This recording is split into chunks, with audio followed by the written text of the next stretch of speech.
All right, this is, I think, an opportune moment to sit and count up all the times that leftists have had urine thrown on them by non-leftists. Do you want to sit down, grab a piece of paper, and you and I will make a nice long list? Or all the leftist speakers who came to college campuses who were shouted down by bigoted conservatives? Let's get a big long piece of legal paper and let's start writing our list. You ready?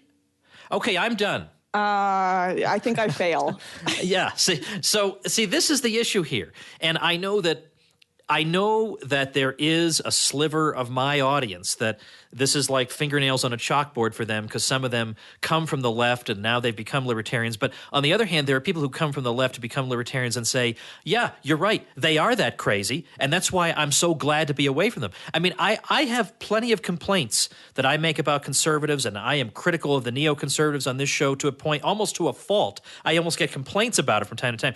But the one thing I can say is, I don't ever fear that if I go to a college campus, a neoconservative is going to interfere with it. I mean, they might ask me a tough question, but that's about it. I have no fear whatsoever that there's going to be antics or immaturity or silliness or violence or screaming or irrationality. I never have any reason to fear that. Yeah. Well, one of the things that freaked me out in this Facebook page where they arranged to come out, it was called Vancouver Against Racism, which was a very interesting title because our little libertarian circle of friends, they were not all white people. This was just it was just a bunch of us friends. In fact, the girl who got soaked beside me was a small Asian girl who filed a police report. My friend, she ran for the Libertarian Party.